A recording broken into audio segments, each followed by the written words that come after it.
I mean, we just don't have. Well, really, I'm there's more only worried about this than anything else. there's only two injuries, right? There's Stanton, which is so interesting to me, right? He's got comes in with both elbows hurt, and all of a sudden they start talking about how he played last season with both of these elbows hurt. Let's assume that's true. What he had a better playoffs in September than he did most of the Yeah. regular season. If the Yeah. Yankees knew if the Yankees knew he had an issue during the season and at the end of the season, what was the treatment that they gave him during the offseason that they're allowed to work with injured players? That's what I don't understand. All we heard is, okay, he hasn't been swinging the bat. But if the Yankees knew he had bad elbows and tendonitis in his elbows or tennis elbow or whatever the hell they're going to call it, what were the Yankees doing to treat that? Because if they come out and say he had it in September, he had it in August, well, what did you do all offseason to treat this guy? That makes absolutely no sense to me. There's something fishy in Denmark with regard to this story. And Yeah. he's also out indefinitely. And that's and then there's the visit to New York for personal problems. I mean, I always wonder something, Well, the and visit this is wasn't something. the visit to New York ended up being the elbow issue. No, no, they said it was another matter, but he happened to be there. Okay. So he went to see, Armand, whatever his name is, Ahmed. Osti's favorite doctor. So he did go for a reason. They haven't wanted to talk about it. But that's fine. But the problem that I always have with these guys is when they're at the end, where it's clearly the end is closer than the beginning, and when is there ever going to be another Sandy Koufax who sort of comes out and says, it just hurts too damn No, much. no, no, because there's too much money. But then you negotiate. Wouldn't you rather? You see, he's got what, 30 million left at this point, or is it Two more? more years. 2 more years at 15 after this year, which is at like 20 something or other. All right. So, what if the Yankees were to say to him, "All right, here's the deal. We'll give you 10 million to walk away, and then we'll pay you as an advisor afterwards to help us out." The union won't let that happen. But that's I'm sorry, it's too But much money. that's disservice to a guy. It makes a guy who's. I mean, LeMahieu is probably the better example of this because I still think I agree, and I'll never say another bad thing about Stanton after what he did in the I'll playoffs. hold you to that one. Hold me to that because I'll because I do believe he's got another gear. I wish he was able to find it all the time. He doesn't, but he finds it when they need it, and that to me is insanely valuable. But so the better thing here is for a guy like LeMay who's 15 million left. This year he's got 15 this year and 15. He got 30 left. He's obviously gone. He's done. He is fit. He has nothing left. First of all, did you see the at bat that he took before? I'm sorry, but on February 11th, everybody said DJ looks good. He's healthy.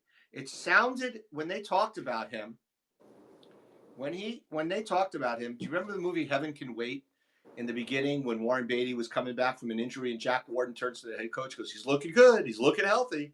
That's how it sounded. They were talking about DJ LeMahieu. I don't agree. I think that they were talking. They were saying that if he's healthy, we'll have a baseline. And that to me is not the same. They specifically said he looks good. He looks healthy. That's what they said, and they were very. Not. And He they looks were confident. That doesn't say. Last year, he's pounding the ball. He's hitting it hard. Yeah. He's got. Well, he didn't get into any games yet, but No. I had already thought that he was going to be the opening day third baseman, even if he hit 0.62 during the preseason. But of course, Gomer Pyle raised the issue. He said, "Surprise, surprise, surprise! DJ got hurt, and he's allegedly day to day, and he's going to be back because he tweaked his calf. But then within a week, they said it was a bigger injury. And then today, DJ came out this morning and said that he doesn't know if it's a grade 1 or grade 2 left calf strain. And he doesn't know how long he's going to be out. But he's out for the start of the season. Yeah, he's definitely good. So the question then becomes, okay, so Stanton's a full-time DH. They've overcome Stanton being hurt over and over and over again. They're going to start rotating guys through the DH slot, right? Which means Judge will get more time at DH. Mm-hmm. So when Judge DH, or Goldschmidt's going to get some time at DH, or maybe even Wells, probably Bellinger too, will rotate through the DH on certain times. But when Stanton goes through and is a DH, and it's a left-handed starter, and let's say they move Judge. They need another right-handed bat to get into the lineup. They've really only got 2 right-handed bats on the bench, potentially. One would be Peraza and one would be Pereira. And And by the way, Peraza Peraza has is no not options. good. Peraza has not shown it yet. He's going to be on the team. He has no options. What's his name? Cabrera is not good from the right side. Right. So he's not really ideal. But Pereira, they could put Pereira in the outfield. You love this guy. I don't think he's ever. They seem to be down on this guy. I don't think so. Him. What I've been reading, they're pretty high on him right now because he came back really strong last year. Yeah. Had a good year, Pereira. Right? I mean, I said to you, about a month or so ago, that I wouldn't be surprised if Dominguez struggles right-handed, that Pereira ends up being in a platoon with Dominguez. I would rather that platoon be in center field, but I wouldn't be surprised if Dominguez struggles right-handed, that Pereira ends up being a platoon guy with him. But that's the only 2 right-handed bats they have on the bench. Yeah, they need a right-handed bat. They need a right-handed bat. And then this is the most painful part to me. When a righty starts, their left-handed options, and the one they're going to go with is going to be Grisham, right? Cabrera is a potential left-handed bat. Rice is a potential left-handed bat. J.C. Esquera, if they keep 3 catchers. Rice and Esquera both be on the team if they keep 3 catchers. No, Rice is going to be your starting designated hitter, buddy. I mean, that's what's happening here. I know he is, and I have to tell you, I'm not dying at the thought, and I'll tell you why. First of all, let's just say, I'd rather him be in the lineup than Grisham. Yeah, no question, because this guy has some upside, and the reason why I'm liking him is if he can go back to being the contact focused guy that he was, at least in the minor leagues. The guy's been nothing but great all the way through the minors. And then he comes up and he does wonderfully early, and then he sort of dies off, which is inevitable. A lot of these guys, they figure him out. He comes back stronger this year. He's hitting the ball hard as hell. But what I like about him is, let's put it this way. Let's just say we had a healthy Stanton. Or let's just say we had a Stanton who was playing all the time. Right. Like he does. You're looking at a 30% strikeout rate. You're looking at a 215 to 225 batting average. You're looking at some. Yeah, Stanton's not going to hit very well. He's going to hit 240 to 250. What did he hit last year? 234? It's not going to get better. So, so you're looking at he hit 190 the year before, 200 the year before. I don't think he's going to have a better year. So let's just say he hits that. A lot of strikeouts. He's not walking as often as he used to. Okay? He's dead on the bases. He has nowhere to go but down when he's on first base. So, you hope for a home run. Listen, 1 second, timeout. You didn't even go 5 minutes without bashing Stanton. No, I'm not. I'm saying that this is who he is. And I disagree. I think he's a 240. This way, if he plays 130 games, which is always debatable. He's not. He did that last year. He played 120 games. I'd say 100 if he's lucky. 25 to 30 homers. He's going to knock in 70 to 85 runs, and I think he's going to be a 240 to 250 hitter. It's just what he is. I'm sorry, but I don't think you can say that Rice is in the same category. But he's not because of his history. Regardless of that, I just don't see him in the lineup because I think that the only chance they have to play Grisham, which they want to do, is against right-handed pitching. They'll put him in center field. They'll move Bellinger to right, and they'll DH Judge against righties. That is the plan. Yeah, against righties, yes. Yeah, so Rice is a left-handed hitter. When's he going to get into the lineup? He's not going to get in the lineup. I'm telling you, he's not going to be on the roster at the start of the season. No, I don't agree. I think he's going to be. I think they're going to see him. He will be in the minors, catching every day in the minors. And if Wells is to get hurt, he will jump over Esquera to be the number 1 catcher. Yeah, no, I think what you're going to go down to catch against right-handers. You're going to have. I don't think he's going to be on the team, and this one is also painful, but it is a guy who has performed in New York. Dom Smith is going to be on the team. Maybe. All right, let's play Kramer. He's talking about this. All right. Okay. K-Dog here. As for options for third base, Peraza is basically use him or lose him, so see what you have there. We already know what Cabrera is, and he's best suited as a utility player. Yorvit Vivas is another player the Yanks should take a look at just to see what they have. Later. Where is he? Is he playing? Well, Vivas is playing. So the thing about the Yankees, in this, I mean, I played the wrong one. I played his, instead of his DH, I played his third base thing. Vivas has an option. Cabrera has options. Peraza does not. Cabrera's not going down. Vivas is going down. Rice has options. Smith doesn't. Grisham is on the team. Pereira has one option. There's more of a chance of Pereira going down. But from the DH perspective, let's hear what Kramer had to say about that, since I played the wrong thing. K-Dog here. The Yankees do have some options for designated hitter. They can use Dominic Smith against right-handed pitchers. They can also use Escara or Rice if the Yanks decide to keep 3 catchers. What do you think? See ya. So I already said what I think. I think that Rice is not going to be on the 25-man roster because he has options, and they would like him to be playing every day. And they can send him down to the minors and do that. I think they keep Escara as the backup catcher. I think Cabrera and Peraza platoon at third base.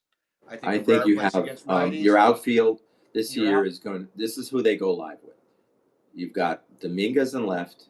You've got Bellinger in center. You've got Judge in right. You've got Rice as your DH to start the season against right-handed pitchers. Against lefties, he sits. You move in. They're gonna be dealing with, at that point, you bring in Judge. Judge is your DH. You're right about Grisham goes in, and it's your team. The only time you have any rotation in the DH is going to be lefty-righty. It'll be Judge. No, because Grisham's only going to play against right-handed pitching. So if Grisham's only going to play against right-handed pitching, he goes to center field, Bellinger goes to right, and Judge goes to DH. There is no place for Rice. I don't think that they're going to go that far with Grisham. I just don't. I do. I know he cannot hit. He's a disaster. He's a hole. I think the lineup is. I mean, and we can get to this and thing. I think it's going to be Grisham in center, Bellinger in right, Judge at DH against right-handed pitching. And that's every day. That's 3 days. That's 5 games a week. Right. This guy's playing. That's not going to happen. They're not putting Grisham in 5. He doesn't have the skill to hold that position and play that often. He's a backup. I think that they would rather Rice go down to the minors and play every day. Yeah. Than have him be there. I think they'd rather him play every day as the right-handed DH and backup catcher and backup first baseman. He can't catch. He doesn't catch it. He didn't catch enough. He moved off of catcher and caught next to nothing. He caught nothing last year when he was. He's a great third catcher option, which is very nice. But they're not going to carry 3 catchers. Yeah. Well, no, they're not. He's not going to be carried as a catcher. He's carried as a third emergency. He's much more likely to be a backup first baseman. Put it this way. If Dom Smith wasn't a left-handed hitter, I could see Rice being on the team. But if they like Dom Smith because he's got a fantastic glove at first base, that's it. Then Rice has no place on this team because they have 2 catchers. They have a righty first baseman, a lefty first baseman. They've got a platoon at third base if they want it with Peraza and Cabrera.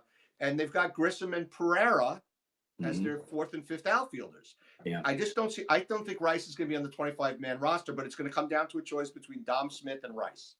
And I have one question because we are at the end of our show, so I want to stick to this rule here. But what I want to say is I don't want to see Arenado under any circumstances. Yeah, and I don't want them to sign Whit Merrifield, which was an article in NewJersey.com today. That's more possible because it won't cost them anything. But the thing about this, what I don't like about this whole thing is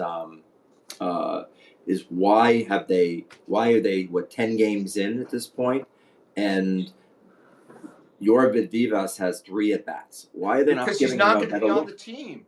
Well, why don't they give him a look? I mean, they're not giving him a look because they don't have to. Their left-handed backup infielder is Cabrera, and their other backup infielder is Peraza, who has no options. Vivas has options. They're going to send him down. Rice has options. Unless he can clearly beat out Dom Smith, he won't be on the 25-man I'm not there yet. We're going to agree to disagree. We're going to write this down, and come opening day, my argument is he will be on the team. He's going to start as especially if he keeps hitting. If he keeps hitting, he has to keep hitting. If he stops, then you might be right. But if he keeps hitting, my feeling is he goes to he goes to, he comes in as your starter. I think they're going to say we need him to get more experience at catcher, more experience at first base. We need him to play every day against righties and lefties. We're sending him down to AAA, and then if Dom Smith doesn't do anything, which is a very 75% possibility that it doesn't do jack squat, Dom Smith will end up being released for Rice at some point later. If DJ didn't get hurt, I was very confident Rice would not even be on the roster. Mm-hmm. I mean, all right. It's just not going to be reality. So all right, we'll be back hopefully at some point. We'll do something this week. Let's do like a impromptu. When there's some news, we'll do something. It'll be fun. Something interesting happens. It still hasn't been that interesting. I hate to say it. This is more we thought there'd be more, but there's not. And this article today about Volpe swinging hard, I don't even want to. Oh, that's annoying. Stop talking about that stuff. That doesn't help him. He doesn't need to swing harder. I don't care if he hits more home runs. He's got to hit better. He's got to be on base more, Get him on since base. He's going to be at the top of the lineup. Idiotic. All right. Happy day. Thank you, folks. Good luck in prison. All three of you out there. But See you we next know time. that you're going to be watching us on YouTube, so keep your eyes on it. We're going to post soon. Mike does that beautifully. And thank you, my buddy. All right, be good.